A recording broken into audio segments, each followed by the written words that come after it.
வணக்கம். இன்றைக்கி நான் உங்கள்கிட்ட ஷேர் பண்ணுற கண்டென்ட் என்னென்னு பார்த்தீங்கன்னா, முன்னமே சொன்ன மாதிரி தான் 1 வீக்காக நான் ஒரே சூட்சும உலகம், அப்புறம் அதிசயம், பாடி கான்சியஸ், எனர்ஜி இதை பற்றி தான் பேசிகிட்ருக்கேன். அதில் இன்னும் கொஞ்சம் நீங்கள் ஆழமாக பார்க்கலாம். இதில் வந்து பார்த்திங்கன்னா, இதை விட எனக்கு கொடுத்த ஒர்க்கு என்னன்னா 1 மேன் மிஷன் மாதிரி நான் தான் இங்கே தேர்ந்தெடுக்கிறேன் என்ன பேசணும்னு. நான் இல்லை, நான் கருவி. சரிங்களா? பிணி தீர்ப்பாளன் கிடையாது. நான் ஜஸ்ட் கருவி. நான் தொட்டால் நோய் குணமாகுது, நான் தொட்டால் சரியாயிடுது. ஆனால் நான் இல்லை, அது எனக்குள்ளே அவங்க செயல்படுறாங்க. ரைட்? அந்த கான்சியஸ் உள்ளே இறங்கி பண்ணுறது. ரெண்டாவது என்னென்னா, அது எப்படிங்கிறது நான் வந்து உங்களுக்கு விளக்கம் கொடுக்க வேண்டிய சுச்சுவேஷனில் இது ஏன் எனக்கு இந்த இது கொடுக்கப்பட்டுச்சுன்னு எனக்கே தெரியல.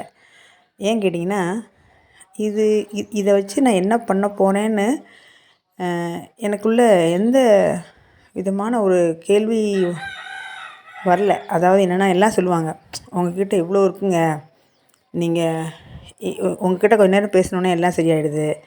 அப்புறம் வந்து நீங்கள் ஒரு ஸ்பெஷல், நீங்கள் வந்து இந்த உலகத்துக்கு என்ன சொல்கிறது, ஒரு சித்தர் மாதிரி வந்திருக்கீங்க, நிறைய பேருக்கு ஹெல்ப் பண்ணுறீங்க, ரொம்ப ஹாப்பியாக இருக்கீங்க, உங்களை மாதிரி இருக்க முடியாது, அப்படி இப்படி இந்த மாதிரி ஏதாவது சொல்லுவாங்க. ஆரம்பத்தில் வந்து உங்களுக்கு என்னடா தெரியும், உள்ளுக்குள்ளே போட்டு என்னை துவைச்சி பிழிஞ்சு காய வச்சு நொறுக்கி அள்ளி திரும்ப சேர்த்து என்னை எத்தனை வாட்டி பிரம்மாண்டமாக்குறாங்களோ அத்தனை வாட்டி உடச்சிருக்காங்க. என்னை எத்தனை வாட்டி உடச்சிருக்காங்களோ அத்தனை வாட்டி பிரம்மாண்டமாக்கியிருக்காங்க. ஆக மொத்தம் எனக்கு என்னென்னா, இது ஒரு பயிற்சி கொடுக்கப்பட்டிருக்கு. நான் வந்து ஒரு ட்ரைனிங் களத்தில் இருந்திருக்கேன்னு அப்போ அப்படின்னு எனக்கு இப்போ தான் புரியுது. அந்த டைம்லலாம் பார்த்திங்கன்னா, அந்த ஒரு இன்பிட்வீன் கேப் ஒரு 10 இயர்ஸ், கடைசி 10 இயர்ஸ் பார்த்திங்கன்னா, இல்லை 10 இயர்ஸ் இல்லை, ஒரு 3 வருஷம் முன்னாடி என்னோடய வாழ்க்கையில் வந்து என்னென்னா, அப்படி என்ன சொல்கிறது, டங்குன்னு ஒரு நின்றுச்சு. என்னோடய எனர்ஜி என்ன பண்ண எனர்ஜியை நான் இப்போ நீங்கள் உங்களை யாரோ சுற்றி கட்டி வச்சுட்டா, ஒரு பாட்டிலுக்குள்ளே போட்டு வச்சா எப்படி இருக்கும், ஒரு ரூமுக்குள்ளே போட்டு வச்சு உங்களை எல்லா 4 பக்கம் சீல்டு பண்ண எப்படி இருக்கும், அப்படி இருந்துச்சு. நான் எங்கேயுமே போக முடியல. என்னால் என்ன நடக்குதுன்னு என்னால் கண்டுபிடிக்க முடியல, எனக்குள்ளே என்ன நடக்குதுன்னு கண்டுபிடிக்க முடியல. அப்போ தான் ஒன்று புரிஞ்சிச்சு, இப்போ ஏன் இப்படி பேச வைக்கிறாங்க. அப்போ அந்த நிலை என்ன இருந்துச்சுன்னு அந்த பகுத்து பார்க்குற அறிவும் அந்த கான்சியஸ் வந்து எனக்கு கொடுக்கப்படும் போது, அந்த எனர்ஜி கொடுக்கப்படும் போது இப்போ தான் உணர முடியுது. இந்த அனுபவங்கள்லாம் ஏன் சொல்லக்கூடாதுன்னு சொன்னாங்கன்னா, இதை இந்த இந்த இந்த மாதிரி வந்து போலியாக இருக்காங்க பார்த்தீங்களா, அவங்க எடுத்து காசு பண்ணிடுவாங்க, அவங்க எடுத்து பிஸ்னஸ் பண்ணிடுறாங்க. இந்த காற்றுக்கு நீங்கள் காசு கொடுத்து வாங்க முடியுமா? தண்ணியை காசு கொடுத்து வாங்க முடியும். ஆனால் தண்ணினா மினரல் வாட்டர் சொல்லலை. இந்த ஒரு கடல் இருக்குது, இந்த ஒரு கடலுக்கு எவ்வளோ விலைன்னு நீங்கள் வச்சுருக்கீங்களா? அதே மாதிரி உங்கள் ஊரில் காற்று இவ்வளோ இருக்குது, எங்கள் ஊரில் காற்று இவ்வளோ இருக்குதுன்னு ஏதாவது சொல்ல முடியுமா? கேட்டுட்ருக்க, உங்கள் ஊரில் வந்து இவ்வளோ காற்று இருக்குங்க, இத்தனை இவ்வளோ இருக்குது, இவ்வளோ லிட்டர் காற்று இவ்வளோ அப்படி இருக்கா? தண்ணி ஏதாவது இருக்கா? இல்லை. அதே மாதிரி தான் இந்த வானத்தில் வந்து இவ்வளோ ஸ்கொயர், இவ்வளோ இந்த நிலம் வச்சுருக்கோமே, பிரித்து வச்சுருக்கோமே, அது மாதிரி ஏதாவது அளவு வானத்தில் இருக்கா? இந்த எங்கள் ஏரியான்னு நீங்கள் வேணால் இந்த ரேடார் விட்டு இந்த மாதிரி வச்சுக்கலாம், பிரித்து வச்சுக்கலாம். இது கூட ஒரு யூகத்தின் அடிப்படையில் தான். சரி, ஓகே, ஆமாங்க, இருக்குது, ஃப்ளைட் போகுது, அதுக்கு பாதையெல்லாம் வச்சுருக்கோம். அதெல்லாம் தாண்டி நான் சொல்கிறது, ஒரு வாதம் பேசுனா, விதண்டாவாதம் பண்ணணுன்னா எப்படி வேணால் பண்ணலாம். ஆனால் நிதர்சனத்தை புரிஞ்சுக்கணும். ரெண்டாவது என்னென்னா, இப்படி இருக்குங்கிறத சொல்ல வேண்டியது என்னோடய கடமை. எனக்கு கொடுக்கப்பட்ட வேலையை நான் செஞ்சு போயிட்டே இருக்கணும், அவ்வளோதான். நான் ஜஸ்ட்டு வழிபோக்கன் தான், வழிகாட்டி கிடையாது. எனக்கு யாரோ வழி காட்டுறாங்க, அதை டெஃபினட்டாக உணர முடியுது. ஆனால் அந்த வழிகாட்டுறவங்க என்ன சொல்கிறாங்கிறது தான் அவங்க சொல்லும்போது தான் புரியுதே ஒழிய எப்படி சொல்கிறாங்கன்னு புரியல. இப்போ நான் நடந்து போயிட்டே இருக்கேன்னு வச்சுக்கோங்களேன், எனக்கு இப்போ குதிரை வேணும், எனக்கு ஒரு பறக்கிற குதிரை வேணும் அப்படின்னு இருக்கும் பட்சத்தில் குதிரை தன்னால் வந்துடுது, நான் பறந்துடுறேன். எனக்கு குதிரை வரும், நான் பறப்பேன் அப்படின்னா எனக்கு தெரிய மாட்டேங்குது. அதே மாதிரி எனக்கு எதிரில் ஒருத்தருக்கு வந்து பயங்கரமாக ஒரு நோய் இருக்குது, அதை தீர்க்கவே முடியாதுன்னு சொல்லுவாங்கன்னு வச்சுக்கோங்க. திடீர்னு எனக்கு அந்த தீர்க்க முடியும், அந்த மாதிரி நோய் உள்ளவங்க வருவாங்கலாம் தெரிய மாட்டேங்குது. எனக்கு திடீர்னு எப்படி அந்த இது வருது, அந்த பவர் வருது, அந்த இது செயல்படுதுன்னு எனக்கு தெரிய மாட்டேங்குது. அவரை சரி பண்ண பிறகு தான் எனக்கு, அவர் எப்படி சாட்சியான்னு ஏன்னு பார்க்குறாரோ அதே மாதிரி நானும் ஏன்னு பார்க்குறேன். இது எப்படி சாத்தியம் சரியாச்சுன்னு இதுக்கு தான் ஒரு ஆன்சர் பண்ணலான்னு. இது எப்படி நான் தான் சொன்னேனே, எனக்கு முதல்ல ஆன்சரை கொடுத்துட்டு அப்புறம் கேள்வி கேட்குறாங்க. எல்லாத்துக்கும் கேள்வியை கேட்டுட்டு தானே ஆன்சர் எழுத சொல்லுவாங்க. எனக்கு மட்டும் ஆன்சரை கொடுத்துட்டு தான் கேள்வி எழுத சொல்கிறாங்க. இது மாதிரி நிறைய பேத்துக்கு இருக்கும். நான் ஒன்றும் பெரிய அதிசயம் கிடையாது. நான் மொத்தமே அதிசயன்றேன், ஹோல் அதிசயன்றேன். அதில் நானும் அதிசயம். அப்போ வந்து என்ன கேட்டிங்கன்னா, எனக்கு வந்து அந்த 10 இயர்ஸ் என்ன நடந்துச்சு அப்படின்னா, என்ன ஒருத்தர் சொன்னார், இந்த மகரிஷி ரிஷின்னு ஒருத்தர் இருக்கார். அங்கே ஒரு மெடிடேட் பண்ணுற ஒரு அண்ணா சொன்னாங்க, அவங்கள அந்த எக்ஸாம் எழுதுகிற டைமில் மீட் பண்ணுற அந்த அக்காவும் யூபிஎஸ்சி எக்ஸாம் எழுதினாங்க. அப்போ அவங்களோட அந்த அக்காவோட ஹஸ்பண்டு அவங்க சொன்னாங்க, அவங்களும் மெடிடேஷன் பண்ணுவாங்க போல் இருக்கு. அவங்க சொன்னாங்க, உங்களை கட்டியிருப்பாங்க அக்கா, உங்களை வந்து இந்த மாதிரி கட்டியிருப்பாங்க உங்கள் எனர்ஜி அப்படின்னு சொன்னாங்க. இந்த நாய்க்கெல்லாம் இந்த குடுக்குடு குடுப்பக்காரன் அப்புறமா பிளாக் மேஜிக் பண்ணுறவங்களாம் என்ன பண்ணுவாங்கன்னா, அவங்க அந்த பண்ணுறாங்கல்ல சுடுகாட்டில், இந்த மாதிரி நாய் கத்திக்கிட்டே இருக்கும். உடனே அவங்க என்ன பண்ணுவாங்க, அந்த நாய் சவுண்டு வரக்கூடாதுன்னு வாயை கட்டிடுவான்னு சொல்லுவாங்க. அப்போ அது மாதிரி என்னாச்சுன்னா, என்னவோ ஒன்று பண்ணிட்டாங்க. ஆனால் என்னவோ பண்ணிட்டாங்க, எனக்கு நல்லா தெளிவாக தெரிஞ்சிச்சு. ஆனால் தெளிவாக பண்ணினா கூட என்னான்னு கேட்டிங்கன்னா, என்ன பண்ணினாங்கன்னு தெரில, எப்படி அதுலேருந்து வெளியே வரவும் தெரில. அப்போ தான் அதுக்கு 10 இயர்ஸ் நான் பட்ட கஷ்டம் எனக்குள்ளே. உங்களுக்கு வந்து காய்ச்சல் அடிக்கும், உள்ள புயல் அடிக்கும், ஆனால் வெளியில் எதுவுமே தெரியாது. பார்க்குறவங்கலாம் சாதாரணமாக பார்ப்பாங்க, ஆனால் உள்ளுக்குள்ளே கத்தி அதான் ஒரு பாட்டிலுக்குள்ளே விழுந்துக்கிட்டு ஐயோ என்னை வெளியே கூப்பிடுங்கன்னு சுற்றி எல்லாமே நடக்குங்க. ஃபார் எக்ஸாம்பிள் டெஃபரெண்டாக சொன்னோன்னா, அந்த ஒரு ஆவி இந்த இப்போ எல்லாம் ஒரு உடல் விட்டு விடுறவங்க என்ன ஃபீல்லாம் பண்ணுறாங்களோ, அதை நான் 10 இயர்ஸாக நான் எனக்குள்ளேருந்தே பார்க்குறேன். நான் கதறேன் ஐயோ அப்படிங்கிற முட்டுறேன், ஒன்றுமே மற்றவங்களுக்கு அந்த எந்த ரியாக்ஷனும் காட்ட இல்லை, எனக்குள்ளே நடக்குது. இன்றைக்கி என்ன வழக்கமாக இருக்காங்கன்னு நினைக்கிறாங்க, சோம்பேறித்தனம்னு ஆகிறாங்க. நான் செயல் வந்து மாற்றிக்கிட்டே இருக்கேன். எனக்கு வந்து இது எனக்கு பிடிக்கல, ஆனால் என்ன அதுலேருந்து வெளில வர முடியல. ஐயோ என்ன நடக்குது இங்கே அப்படின்னு 10 இயர்ஸில் நான் பட்ட பாடு. அதுக்கப்புறம் இந்த இயற்கையே வந்து என் நிலையை பார்த்துட்டு, ஒருவேளை நான் அப்படி படணும்னு இருந்ததுனால தான் இப்படி பேச முடியுதா என்னன்னு தெரில. அதனால தான் இந்த மாதிரி யாராவது பட்டிருந்தா இந்த மாதிரி யாருக்கும் உழைச்சிடக்கூடாதுங்கிற ஒரு எண்ணத்தில் தான் நான் பேசுகிறேன். இந்த அனுபவங்கள் கூறக்கூடாதுங்கிறது உண்மை தான். ஏங்க தெரியுமா, அந்த பொறாமை இருந்தவங்க, ரெண்டாவது இந்த மனம் என்ன தெரியுமா, அது மாதிரி நமக்கும் வருதுன்னு அதுவாக கற்பனை பண்ணிக்கிறோம். இந்த காட்சி இது நான் வந்து அந்த கான்சியஸ் ஆகி உள்ளே போய் பார்க்குறது வேறு. இதை பார்த்துட்டு நம்ம என்ன பண்ணிடுவோம்னா, இதே மாதிரி நமக்கு ஒரு இல்யூஷன், நம்ம கற்பனையை உருவாக்கிடுவோம். மாயை வந்து மனம் வந்து தெளிவடையாமல், உடல் வந்து தெளிவடையாமல், உங்கள் செல்லெல்லாம் சுத்திகரிக்கப்படாமல், உங்களுக்குள்ளே உள்ள வந்து ஆறா க்ளீன் ஆகாமல், உங்களுள்ள அந்த சூட்சும உடல் வந்து புரிதல் வராமல், உங்கள் கான்சியஸ் வந்து ரொம்ப பவராக 24 ஹவர்ஸும் எப்போவுமே அலர்ட்டில் இல்லாமல் இருந்தால் உங்களுக்கு வந்து சிக்கிக்குவீங்க. ஒரு புதைக்குழிக்குள்ள சிக்கின மாதிரி தான்.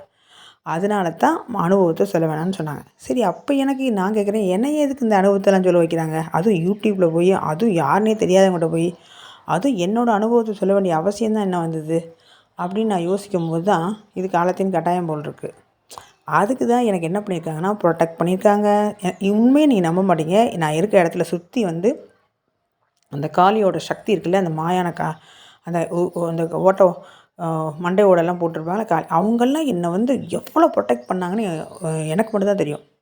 அவங்க சிவன், முருகன், இந்த அப்புறம் வேறு யார், பைரவன், இந்த துர்க்கை, ஆமாம் துர்க்கை, அப்புறம் வந்து இந்த அம்மன், எஸ்பெஷலி அபிராமி, இவங்கெல்லாம் வந்து என்னை தடுத்தாட்கொண்டு எனக்குள்ளே வந்து செயல் பண்ணிக்கிட்டே இருந்தாங்க. அதுக்கு முன்னாடி வந்து இங்கே இருக்க நிகழ்கால குருக்கள், அதுக்கப்புறம் இந்த சாய்பாபா, அப்புறமா மகாவதர் பாபாஜி, அப்புறம் ஆதிசங்கரர் தொட்டு, திருமூலர் தொட்டு, நந்தி தொட்டு, சிவன் தொட்டு, மொத்த பேரும் கான்சியஸில் தான் இருக்காங்க. எனக்கு மட்டும் இல்லைங்க, அவங்களுக்குள்ளே இருக்காங்கன்னு சொல்ல தான் இது வரேன். ஒருத்தவங்க சொல்கிறாங்க, நான் வந்து படிக்கலை, தியானம் பண்ணல, தவம் பண்ணல, ஆசிரமத்துக்கு கிளாஸ் போகல, அப்புறம் வந்து எனக்கு அஷ்டாங்கம்னா என்னென்னு தெரில, இது யோகானா என்னன்னு தெரில. நான் என்ன சொல்கிறேன், படிக்காத மேதி இருக்காங்கல்ல, எக்ஸாம்பிள் கரெக்டாக சொல்லும்போது டப்புன்னு மறந்து போச்சு. அதாவது என்ன கேட்டிங்கன்னா, இதை உள்ளே வர வர வர அந்த கான்செப்ட்டு நான் சொன்ன எக்ஸாம்பிள் டக்கு நிறுத்ததுனால இப்போ எனக்கு அந்த பாயிண்ட் ஞாபகம் இல்லை. அது எப்படி சொல்கிறது அப்படின்னு கேட்டால், சாரி, இது எனக்கு ஞாபகம் இல்லை. இப்போ என்னென்னா எதுக்கு சொல்ல வரேன் அப்படின்னா, அதெல்லாம் தெரிஞ்சுக்கிட்டு தான் நீங்கள் வந்து இந்த மாதிரி கற்றுட்டு தான் நீங்கள் வந்து சொல்லணும்னு அவசியம் இல்லை. அதுக்கு தான் நான் சொல்ல வரேன். உங்கள் உடலை நீங்கள் நேர்மையாக, எளிமையாக, உண்மையாக இருந்தால் மட்டும், சத்தியமாக சொல்கிறேன், நீங்கள் நேர்மையாக இருந்தால் மட்டும், உங்களுக்கு மனசாட்சிக்குப்படி நீங்கள் நடந்தீங்கன்னா இயற்கை உங்களுக்கு உதவுது. ஏன்னா எனக்கு உதவுறாங்க. என்ன அவங்களே ப்ரொடெக்ட் பண்ண வச்சுட்டாங்க, அவங்களே சக்தி கொடுத்தாங்க, அவங்களே மந்திரம் கொடுத்தாங்க, அவங்களே ப்ரொடெக்ட் பண்ணிட்டாங்க. அவங்களே நான் என்ன தெரியுமா, இந்த போன வீடியோவில் பார்த்தீங்கன்னா ஒரு பபுளுக்குள்ளே அதுக்குள்ளே இருக்க மாதிரி டாயிங்னு நல்லா சேஃபாக போகிறேன். எப்படி எப்படி ஆனந்தம் தெரியுமா? அது அது வந்து பேரானந்தம், ஏகாந்தம். அது என்ன சொல்கிறது, அந்த ஃபீல் அந்த மாதிரி இருக்குது. சுற்றி நெருப்பு எரிய தான் செய்யுது, நான் பார்க்க தான் செய்கிறேன். ஆனால் எனக்கு சுடலை. நான் ஒரு ஒரு கடலுக்குள்ளே சுழலுக்குள்ளே அந்த நீரோட்டத்துக்குள்ளே சுழண்டு போகிறேன், ஆனாலும் அதை வேடிக்கை பார்த்துட்டே போகிறேன். வாவ் அப்படின்னு சொல்லிட்டு. இது மாதிரி நீங்கள் ஒவ்வொருத்தங்களும் அனுபவிக்கணும், ஒவ்வொருத்தங்களும் உணரணுங்கிறதுக்காண்டி தான் இது என்ன பேச வைக்கிறாங்க. ஜஸ்ட் சரியா, இது வந்து சாத்தியம் அப்படிங்கிறதுக்காண்டி. அப்புறம் வந்து என்னென்னா, சில விஷயங்கள் வந்து உங்களுக்கு புரிதலுக்கு வராமல் இருக்கும். ஆஹா, சரியாக ஞாபகம் வந்துச்சு இந்த எக்ஸாம்பிள். அதாவது பயிற்சி பண்ணித்தான் இதை தெரிஞ்சுக்கணும் இல்லை, உங்களுக்கு இயல்பாகவே இருக்கும். அடடா என்ன அழகாக எக்ஸாம்பிள் வந்துச்சு, வரல. சரி ரைட்டு. அப்படிங்கும்போது என்னென்னு கேட்டிங்கன்னா, உங்களுக்கு ஆன்சர் தான். நீங்கள் ஏக்கம் மட்டும் வச்சா போதும், அவங்க பண்ணுவாங்க. கரெக்டாக சொல்கிறேன், ஞாபகம் வந்துருச்சு. என்ன கேட்டிங்கன்னா, எனக்கு வந்து இந்த ஷீல்டு போட்டுக்கணும், அப்புறமா வந்து இந்த சூட்ச மாடலில் வந்து நடக்கிற நான் எங்கே நினச்சேன்னா, எனக்குள்ளே நான் வெளியே தேடிகிட்டே இருந்தேன். நாம் தான் எந்த கனெக்ஷனும் வச்சுக்கலையே, யார்கிட்டையும் போய் வம்பு இழுக்கலையே, எப்படி நமக்கு இவ்வளோ இந்த லாக் ஆகுதுன்னு பார்த்தா, அது சூட்சம உடலில் லாக் ஆகிருக்கு. சுத்தம். இது வேறையா, ரொம்ப வருஷம் முன்னாடி என்னோடய உடம்பை பின்னாடி பக்கத்தில் கீறி, நான் இது நல்லா ஞாபகம், எனக்கு இந்த உடல் அப்படி தான் இருக்குங்கிறத நான் நம்ப மாட்டேன்னு நிஜமாகவே ஒரு பாடியவே கிழித்து அங்கே எப்படி இருக்குன்னு காமிக்க வச்சாங்க. எவ்வளோ பெரிய அந்த உயர்ந்த கான்சியஸ்காரங்க நம்மளை எவ்வளோ புரிய வைக்கிறாங்கன்னு பாருங்கள். எடுத்து அந்த ஒரு சூலம் வந்து என்னோடய உடம்புல வச்சுருந்தாங்க. அதுக்கப்புறம் ரீசெண்டாக கொஞ்ச நாளுக்கு சில வருஷங்களுக்கு முன்னாடி என்னோடய முன்பக்கத்தில் என்னோடய தொண்டைக்கிட்ட போய் ஒரு வேல் வச்சாங்க. நான் நினைக்கிறேன், தொண்டைக்குள்ள வச்சா என் கழுத்து என்னோடய வாய் எப்படி பேச முடியும்? எனக்கு அதாவது என்னோடய கழுத்தில் அந்த சூலத்தோட அந்த வேலோட இப்படி இருக்குது, அந்த ரவுண்டு பாகம் இருக்கும்ல, இதழ் மாதிரி இருக்கும்ல, அது அங்கே இருக்குது. அங்கே போய் இப்படி கீழே வச்சுருக்காங்க. இது எதுக்கு இப்படி வச்சுருக்காங்க அப்படின்னு பார்த்தா, இப்போ தான் புரியுது, அது சூழ உடலில் உள்ள ப்ரொடெக்ஷன் பண்ணுற ஒரு வெப்பன். அடடடா, இதுவா? எனக்கு வந்து இது எதுக்குடா உள்ளே வைக்கிறாங்க அப்படிலாம் நினச்சேன். பார்த்தீங்களா, இந்த கருணை கொண்ட இறைவன் எவ்வளோலாம் நம்மளை வந்து ப்ரொடெக்ட் பண்ணிடுறாங்க. அதுக்கு நீங்கள் இருக்கிறது உண்மையாக இருக்கிறது, நேர்மையாக இருக்கிறது.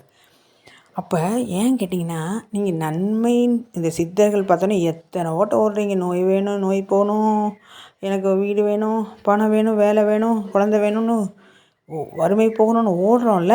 அதே மாதிரி இந்த சூட்சம உடலில் பார்க்குற எனர்ஜியை கொஞ்சம் உறிஞ்சுறதுக்குன்னு சில அறிவாளிங்கள்லாம் இருக்குது. அவங்க இந்த மாதிரி எங்களை மாதிரி ஒருத்தவங்க வந்து அது என்ன சொல்லுவாங்க, எம்பத்தா அந்த மாதிரி சொல்லுவாங்க. என்ன சொல்லுவாங்கன்னா, அன்பாக இருந்தால் என்ன வேணால் செஞ்சுருவாங்க அவங்க. நீங்கள் வந்து என்னை பயன்படுத்திக்கன்னு தெரியும், என்னை வந்து என்ன எல்லாமே ஒரு லூஸு, இது ஒரு இதோ பேசிட்டாலே இது அப்படின்னு சொல்லுவீங்க. ஆனாலும் எனக்கு எந்த விதமாக இல்லாமல் உங்களுக்கு நான் நன்மையை செஞ்சிட்ருப்பேன். அந்த வகையில் இப்படி இருக்கும்போது இறைவன் வந்து எங்களுக்கு கைகட்டி வேலை செய்கிறான். உண்மையே சொல்கிறான், கைகட்டி வேலை செய்கிறான். நீங்கள் நம்புறீங்களோ இல்லையோ, மனிதர்கள் இங்கே கைகட்டி வேலை செய்யலை, இறைவனே கைகட்டி வேலை செய்கிறான். ஏன்னா அவனோட பாட்டை எடுத்து நாங்கள் வேலை செய்கிறோம்ல, எங்களை கருவியாக பயன்படுத்திக்க நாங்கள் அந்த உடலை அனுபவித்து நாங்கள் கான்சியஸ் எடுத்துக்கிறோம்ல, அதனால். ஸோ இங்கே பாருங்கள், அந்த பிக்சரில் ஒரு கான்சியஸ் பார்த்துட்டே தான் இருக்குது, இங்கே எல்லாமே இருக்குது. நான் அந்த சூட்ச மாடலில் ஒரு பயணம் போகும்போது ஒரு சிங்கம் வந்துச்சு, முகம் வந்து சிங்கமாக இருந்துச்சு, உடல் வந்து மனிதனாக இருந்துச்சு அப்படின்னு சொன்னேன். ஞாபகம் இருக்கா? அது நரசிம்மர் மாதிரி இருக்க கூட சொன்னேன். அந்த பாருங்கள், அந்த படத்தில் இருக்காங்க பார்த்தீங்களா, ஒரு பறக்கிற ஒரு மனிதர், அவங்க முகம் சிங்கம் இருக்க பாருங்களேன். இந்த பக்கம் பாருங்களேன், ஒரு பறக்கிற பறவை மாதிரி ஒரு ப்ளூ கலரில் இருக்குதுல்ல, அந்த மாதிரி. அப்போ எல்லாமே பாருங்களேன், இந்த ஒரு கான்சியஸ் தாங்க. ஸோ அவங்க தான் பண்ணுறாங்க. இதே மாதிரி நான் எல்லா உலகத்துக்கும் போக முடியுது. வாவ்! அப்போ என்ன கேட்டிங்கன்னா, அங்கேருந்து எனர்ஜி வந்து எனக்கு மட்டும் இல்லைங்க, எல்லாத்துக்கும் இது ஆகுதுங்க. நீங்கள் கான்சியஸாக பார்க்க மாட்டேங்கிறீங்க, அதான் விஷயம். உங்களுக்குள்ளே நடக்கிற விஷயங்கள், நீங்கள் திடீர்னு உங்களுக்குள்ளே நடக்கிற ஒரு ஆனந்தம், திடீர்னு உங்களுக்குள்ள ஒரு துன்பம், இதெல்லாம் வந்து என்னென்னா இந்த கான்சியஸாக நீங்கள் உங்களுக்கு அந்த ஃப்ரீக்வன்சிக்கு ஏற்ற மாதிரி நீங்கள் உங்கள் அலைன் ஆகிறதுனால அது ஆகுது. ஃபார் எக்ஸாம்பிள் நாங்கள் வந்து எல்லா வீட்லேயும் டிவி இருக்குது, எல்லா வீட்லேயும் நல்ல சேனல் இருக்குது. நீங்கள் விஜய் டிவி வச்சா அந்த விஜய் டிவி வைக்கும், நான் சன் டிவி வச்சா சன் டிவி எடுக்கும். ஆனால் நானே விஜய் டிவி வச்சா விஜய் டிவி எடுக்கும் இல்லையா, அந்த ரிமோட்டில். அதே மாதிரி தான் அந்த கான்சியஸை நான் கனெக்ட் ஆகும்போது அவங்க எனக்கு கனெக்ட் ஆகிறாங்க. இதை வந்து முதல்லலாம் எனக்கு உணர முடியல, இப்போ உணர முடியுது. ஸோ இந்த உடல் விட்டவங்கெல்லாம் என்ன பண்ணுவாங்கன்னா, இந்த இந்த சூட்சும உடலில் இருப்பாங்க. ஏன் தெரியுமா, மனித உடல் எடுத்து அதுக்கு அதுக்கு ஹஸ்பண்டு ஒய்ஃபு அதுக்கு ஒரு சாப்பாடு அதெல்லாம் போடவான்னு சொல்லிட்டு சூட்சும உடல்லே இருப்பாங்க. இந்த மாதிரி நம்ம வச்சுருக்கோம்ல, நம்மளை மாதிரி உடல் உள்ளவங்கள அவங்க வந்து ஆன்மாவை பயன்படுத்தி அவங்க நம்மளை கருவியாக பயன்படுத்திடுவாங்க. புரியுதா? நம்ம சட்டை எடுத்து அவங்க போட்டுக்கிற மாதிரின்னு வச்சுக்கோங்களேன், இதுக்கு பயன்படுத்துவாங்க. இந்த மாதிரி சில குரூப் இந்த மக்கள்லாம் இருக்காங்க. என்னோடய மூளையை ரீட் பண்ண முடியும், என்னோட மைண்டை ரீட் பண்ண முடியும், என்னோடய ஒவ்வொரு செல்லையும் மாற்ற முடியும், என்னோடய டிஎன்ஏவை கட் பண்ண முடியும், மரபணு மாற்றத்தை உள்ளே சொருக முடியும், எல்லாமே பண்ண முடியும் எனர்ஜி மூலம். சரிங்களா? இது எல்லாமே இருக்குது. இது எனக்கு யார் சொல்லிக் கொடுத்தாருன்னா, கருவூரார் சித்தரும் ராமதேவரும் போகர், கோரக்கர், இவங்கெல்லாம் என்னை வந்து ஆட்கொண்டு எனக்கு நிறைய விஷயங்கள் சொல்லிக் கொடுத்துருக்காங்க. இது எப்படி உணர்றேன்னா கான்சியஸ் தான். அது எப்படி ஆகுது அப்படின்னா, நான் என்னோட பூர்வ ஜென்மமாக இருக்கலாம், இல்லை நான் வந்து ஹையர் கான்சியஸ்லேருந்து ஏதோ தவறு பண்ணி இந்த உடல் எடுத்து வந்து சில அனுபவங்களை எடுக்க வந்திருக்கலாம், இல்லை அந்த அனுபவத்தை நான் ஷேர் பண்ண வந்திருக்கலாம், என்ன இதை கருவியாக பயன்படுத்தியிருக்கலாம், அது மாதிரி ஏதோ ஏதோ இருக்கலாம். சரிங்களா? இப்போ நோக்கம் என்ன, இதெல்லாம் இருக்குங்க, இதெல்லாம் ஒன்றும் இல்லைங்க, நீங்கள் உங்களால் முடியும் அப்படின்னு நான் சொல்லணும். தன்னை அறிதல் நிகழ்ந்து போகணும். என்னோடய மிஷன் படி என்னென்னா, இங்கே இருக்க 99% நடந்துடணும். 1% ஏன் நடக்காதுன்னா, சரி கொஞ்சம் பேராசைப்படாமல் கொஞ்சம் ஆசைப்படுவோம். அதனால் 1% மட்டும் ஏன் நடக்க வேணாங்கிறேன்னா, அப்போ தான் வந்து கான்சியஸ் ஆகிட்டோங்கிற வந்து ஒரு புரிதல் ஏற்படும். அதனால் ஒரு நிழல் இருந்தால் தானே, வெயில் இருந்தால் தானே நிழலோட அருமை தெரியும். அதனால் 99% அவேக்கன் ஆயிடணும், இங்கே எல்லாம் ஹாப்பி ஆயிடணும். இந்த பூமி வந்து இந்த பூமி உருண்டை வச்சுக்கோ, சுற்றி ரோஸ் மலர்ந்தால் எவ்வளோ உங்களை சுற்றி உங்கள் உடல் ஃபுல்லாக ரோஸ் ஆயிடுச்சு. இப்போ இமேஜின் பண்ணுங்கள், உடல் ஃபுல்லாக ரோஸ் ஆயிடுச்சு. அப்போ உங்கள் ஒரு சுகந்தம், ஒரு வாசனை, ஒரு குளிர்ச்சி, ஒரு மனம், ஒரு அமைதி, ஒரு சாந்தம் அப்படிங்கிற ஒரு ஃபீலை உணர்வீங்க இல்லையா? அதே மாதிரி ஒவ்வொரு மனிதனும் ஒவ்வொரு இதுவும் இந்த பூமியில் நிகழணும் அப்படிங்கிறது என்னோடய பேர் ஆசை. அதனால் வந்து என்ன கேட்டிங்கன்னா, இதுக்கு வந்து என்னென்னா ஜஸ்ட்டு கருவி நான். என்னால் இது வந்து நடக்க முடியுதுன்னு நினைக்கல, எண்ணத்தை போடுறது வந்து தப்பு இல்லை. அதனால தான் நான் சொல்கிறேன், நீங்களும் அன்பாக மாறுங்க, எல்லாருமே அன்பாக மாறணும். இங்கே அன்பு மட்டும்தான் இருக்குது அப்படிங்கிறத உணர்த்துறதுக்காக தான் நான் அந்த மாதிரி பேசுகிறேன். அப்புறம் வேறு என்ன சொல்லணும்னு நினச்சேன்னா, இங்கே தடுத்தால் கொண்டு வேலை செஞ்சுருவாங்க. அதனால் அதை பற்றி நம்ம யோசிக்க தேவையில்லை. நீங்கள் வந்து என்ன நினைக்கணுன்னா, பிலீவ் சிஸ்டத்தை ஆன் பண்ணுங்கள். நீங்கள் பிலீவ் சிஸ்டத்தை ஆன் பண்ணாமல் இருந்தீங்கன்னா, நான் உருட்டுற மாதிரி தான் இருக்கும், நான் போய் சொல்கிற மாதிரி தான் இருக்கும், எதையோ கதை ஏதோ பார்த்துட்டு வந்து இங்கே நான் உளர்ற மாதிரி தான் இருக்கும். நீங்கள் அதை நம்பணும்.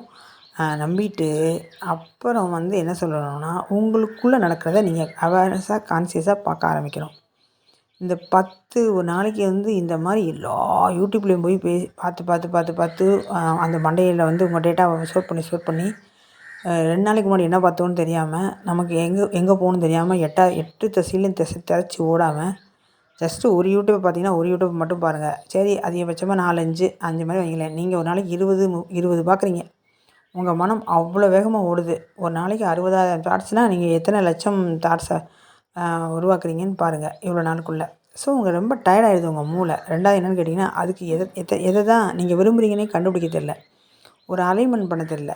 அதனால் நீங்கள் அந்த பக்கம் ஒரு கால், இந்த பக்கம் ஒரு கால் வைக்கிறீங்க. ரைட்டு, வைக்கலாம். ஆனால் வைக்கிறேன்னு ஒரு கான்சியஸோடையும் அதை வந்து கொஞ்சம் கொஞ்சமாக குறைச்சிக்க முயற்சி பண்ணி நீங்கள் வந்து கொஞ்சம் இந்த ஆன்மாக்குள்ளே நீங்கள் பயணம் பண்ணும்போது சில விஷயங்கள் பண்ணணும். ஆரம்ப கட்டத்தில் இருந்தீங்கன்னா, இதெல்லாம் நான் எதுக்கு சொல்கிறேன்னா, ஒருவேளை நீங்கள் ஆரம்ப கட்டத்தில் இருந்தீங்கன்னா இதெல்லாம் நீங்கள் ப்ரொடெக்ட் பண்ணிட்டீங்கன்னா இருக்கும். எனக்கு இந்த பயிற்சி பண்ண டைமில் பார்த்திங்கன்னா, நான் கிட்டத்தட்ட இந்த அவேக்கன் ஆகி இந்த சார்ஜ் ஆகிட்டே வரணும். 100 ஆகுறது தான் நம்ம அவேக்கன்னு வச்சுக்கோங்க, சார்ஜ் ஆகுது. 98 98 95 வரும்போது என்ன ஆச்சுன்னா எனக்கு ஸ்டாப் ஆகி நின்றுச்சு. இது எவ்வளோ பெரிய கஷ்டம் தெரியுமாங்க? நீங்கள் இங்கே பாத்ரூம் போகணும், பாத்ரூம் போகணும். க உங்களுக்கு பயங்கர அவசரமாக இருக்குது, ஆனால் ஸ்டாப் பண்ணணும். நீங்கள் நீங்கள் மலம் போகணும், பயங்கரமாக அவசரமாக வருது, ஸ்டாப் பண்ணணும். எப்படி இருக்கும்? அப்படி தாங்க இருந்துச்சு. இந்த ஞானம் அடைகிறது வந்து கரெக்டாக குழந்த பிறக்க போகுது. ஒரு பெண்ணாக இருந்தீங்கன்னா குழந்த வர்ற மாதிரி இருக்குது, ஆனால் வரல. எப்படி இருக்கும்? இந்த வழியே தாங்க இருந்துச்சு. 95% பேட்டரி சார்ஜ் ஆகிடுச்சு. நான் 5% நான் நின்றுட்டேன். அதுக்கு நான் எவ்வளோ கஷ்டப்பட்டேன், எவ்வளோ சுற்றினேன், என்னெல்லாம் கதறினேன்னு எனக்கு மட்டும் தான் தெரியும். அது மாதிரி யாரும் ஆயிடக்கூடாது, யாருக்குள்ளேயும் இந்த வலி வந்துடக்கூடாதுங்கிற ஒரு ஏக்கம். அதனால எனக்கு இந்த இறைவன் இந்த சக்தி கொடுத்தானான்னு தெரியல. அதனால் எனக்கு இந்த அனுபவத்தை சொல்லும் போதெல்லாம் எனக்கு ப்ரொடெக்ட் பண்ணக்கூடிய சக்தியும் அவங்களே கொடுத்துருக்காங்க. இன்னும் சொல்லப்போனால் ஒரு வளையம் இல்லை, நான் ஏற்கனவே சும்மா வளையம் போட்டு வச்சுருந்தேன் சொசைட்டிக்குள்ளேருந்து. அந்த அந்த சுவிட்ச் மாடலுக்குள்ளே எனக்கு பல வயலட் கலர்லேருந்து க்ரீன்லேருந்து நிறைய ஷீல்டு போட்டிருக்காங்க.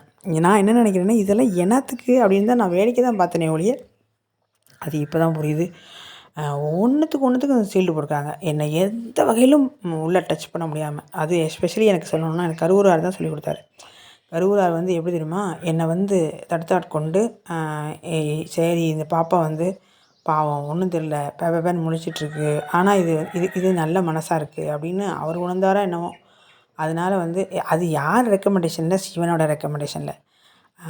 ஏன் கேட்டிங்கன்னா எனக்கு வந்து சிவன்கிற தன்மை வந்து என்னென்னா, பார்வதிங்கிற தன்மை வந்து ரொம்ப பெரிய ஒரு விதமான ஒரு அவங்க என்னன்னா உங்களுக்கு ஒரு உங்கள் வீட்டில் நீங்கள் குழந்தை வளர்த்திங்கன்னா உங்களுக்கு ரொம்ப ரொம்ப பிடிச்சிச்சின்னா ஒரு குழந்தை எப்படி பாசமாக வச்சுக்கிங்க, அதே மாதிரி தான் இந்த சிவனும் பார்வதி எனக்கு கான்சியஸாக சக்தியாக இருந்து எனக்குள்ளே செயல்படுறதுனால அவங்க யாரெல்லாம் வந்து ஹெட்டாக வச்சுருக்காங்களோ அதில் எனக்கு ஏன் அகத்தியரை பிடிக்கவே பிடிக்காதுன்னு எனக்கு இப்போ வரைக்கும் தெரியல. எனக்கு என்னென்னு தெரியல, அகத்தியரை பிடிக்கவே பிடிக்காது. அப்படி என்னை முறைக்கிற மாதிரி, இந்த ஒரு மாதிரி அவர் என்ன நினச்சிக்கிறாரு, நான் திமிராக இருக்கிற மாதிரி. அப்படி நான் அவர் நினைப்பேன் பயங்கர திமிரு தான், அந்த ஆள் பயங்கர ஆள் தான் அப்படின்னு நானும். இவெல்லாம் நம்மளை பார்க்குறா பாரு, இவெல்லாம் நம்மளை முறைக்கிறா பாருன்னா அவரும் அந்த மாதிரி இருக்கும். இதெல்லாம் உங்களுக்கு கேட்க ரொம்ப ஆச்சரியமாக இருக்குல்ல? இப்படி தான் இருக்கும். இது மாதிரி உங்களுக்குள்ளே இருக்கும், ஆனால் நீங்கள் வெளிப்படுத்தலை, அவ்வளோதான். நான் வெளிப்படுத்துகிறேன். ஏன் எனக்கு இன்னும் சொல்லப்போனால் இது ஏங்க யூடியூப்பில் பேச வைக்கிறாங்கன்னு எனக்கு ஆச்சரியமாக இருக்குது. நம்மளாக பேசுகிறோம். நான் என்னென்னமோ வேலை கொடுப்பாங்கன்னு நினச்சேங்க. எனக்கு என்னடா நம்ம எதுக்கு வந்தோங்கிற வேலை கொடுக்காம இருக்காங்க, ஆனால் இந்த வேலை கொடுப்பாங்கன்னு நான் கனவுல கூட நினச்சி பார்க்கல. ரெண்டாவது என்னென்னா, நான் இப்படி பேசுவேன், என் எக்ஸ்பீரியன்ஸை ஷேர் பண்ணுவேன், இது பப்ளிக்கில் போகும் அப்படின்னு நான் கனவுல கூட நினச்சி பார்க்கல. எனக்கு ஒன்றே ஒன்று தான், எனக்கு பப்ளிசிட்டி பிடிக்கல, என் முகத்தை காட்ட விரும்பலை. ரெண்டாவது என்னென்னு கேட்டிங்கன்னா, நான் தான் இப்படி செஞ்சேன்னு உங்களுக்கு தெரியவே கூடாது. ஆனால் உங்கள் நோயெல்லாம் தீர்ந்துடணும், உங்கள் பிரச்சனையெல்லாம் தீர்ந்துடணும், எல்லாமே தீர்ந்துடணும். நீங்கள் ஒரு கோவிலுக்கு போனால் கூட அந்த சாமி தான் செஞ்சீங்கன்னு தெரியணும். ஆனால் எனக்கு என்ன ஆசைன்னா, நான் அது கூட எனக்கு தெரியக்கூடாது. எனக்கு இது என்னோடய ஆசை தான். நீங்கள் வந்து நான் வந்து உண்மையாகவே சொல்கிறேன். அதனால் வந்து என்னென்னா, இந்த குரல், இந்த பிரபஞ்சம், என் மூலம் வர்ற வார்த்தைகள் வந்து அனைத்தும் அப்படியே ஆகட்டும். எல்லோரும் ஹாப்பியாக இருக்கணும். என்னோடய பெரிய பெரிய ஆசை தான். உங்களுக்கு இருக்க பிரச்சனை அத்தனையும் தீர்ந்து உங்கள் மனத்துக்கு ஏற்ற மாதிரி, உங்கள் ஏக்கத்துக்கு ஏற்ற மாதிரி அது எல்லாமே நடக்கணும்னு தான் நான் ஆசைப்பட்றேன். நான் ஆசைப்படலை, பிரபஞ்சம் ஆசைப்படுறது போல் இது என் மூலம் நடக்குது, அவ்வளோதான். நீங்கள் நினைக்கிறீங்களே, பார்க்குறீங்களே, அதே மாதிரி தான் நானும் சாட்சியாக இருந்து பார்க்குறேன். இன்னொன்று எனக்கு மறந்து போச்சுன்னு சொன்னேன்ல, அந்த விஷயத்த சொல்லிடுறேன். இப்போ ஞாபகம் வந்ததுனால எல்லோரும் சொல்கிறாங்க, நானும் பயிற்சி பண்ணி நானும் செஞ்சேன், எல்லாமே ஒரு கட்டத்தில் என்னை வழிநடத்தியே போனாங்க. அதுக்கடுத்து அந்த என்னோட அந்த நேர்மை, அந்த எளிமையை பார்த்து அவங்க தான் என்னை ஆட்கொண்டுட்டாங்க. அதே மாதிரி நீங்கள் அதுக்கு தகுதியான மட்டும் மாறிக்கோங்க. பயிற்சி பண்ணணும், இதெல்லாம் தெரிஞ்சுக்கணும், எல்லாம் தெரிஞ்சுக்கணும்னு அவசியமே கிடையாது. அது உங்களுக்கு எவ்வளோ வேணுமோ, என்ன கொடுத்தா உங்களுக்கு புரியுமோ, உங்கள் ஆன்ம ஏக்கம் தான் இப்போ ரொம்ப ரொம்ப முக்கியம். உங்கள் ஆன்மா எவ்வளோக்கு ஏங்குது, உங்கள் ஆன்மாவோட ஏக்கத்தை பொறுத்து தான் உங்கள் செயல் இருக்குமே ஒழிய, உங்கள் எண்ணம் வருமே ஒழிய, நீங்கள் கவர்ந்து இழுப்பீங்களே ஒழிய மற்றபடி எதுவுமே கிடையாது. சரிங்களா? அதனால் வந்து என்னென்னா, நீங்கள் உங்களுக்கு துன்பம் வர்றதுக்கு முன்னாடியே, இந்த பூமிக்கு வர்றதுக்கு முன்னாடியே ஒரு தாய்க்கு வந்து எப்படி தாய்ப்பால் கொடுத்து அனுப்பினானோ ஒரு குழந்தை வர்றதுக்கு முன்னாடி, அதே மாதிரி இங்கே துன்பம் வர்றதுக்கு முன்னாடியே அது ப்ரொடெக்ட் பண்ணுறதுக்கு நம்மகிட்ட கொடுத்து அனுப்பிடான். எஸ்பெஷலி எனக்கு வந்து அந்த குதிரை இருக்குது பார்த்தீங்களா, வெள்ளை குதிரை, அது நான் அப்பூன்னு சொல்லுவேன். நான் எந்த ஜென்மத்தில் எந்த யுகத்தில் அது எனக்கு ஃப்ரெண்டாகவும் எனக்கு வாகனமாகவும் இருந்துச்சு தெரியாது. இப்போ வரைக்கும் அது வந்து எனக்கு வந்து என்னால் கான்சியஸாக உணர முடியுது. ஸோ அதனால் ஒவ்வொருத்தவங்களும் நீங்கள் வந்து உங்களுக்குள்ளே உள்ளவங்கள தேடுங்க. உங்களுக்குள்ளே இருக்காங்க. இங்கே நான் தான் நீங்கள் தான் நான். இந்த பிரபஞ்சம் தான் நம்ம தான் பிரபஞ்சம் அப்படிங்கிறத திரும்ப திரும்ப மைண்டில் வச்சுக்கிட்டு நீங்கள் வந்து இங்கே அன்பு, இங்கே ஒவ்வொருத்தங்களையும் அன்பாக பாருங்கள். நிஜமாக அன்பு மலரும்.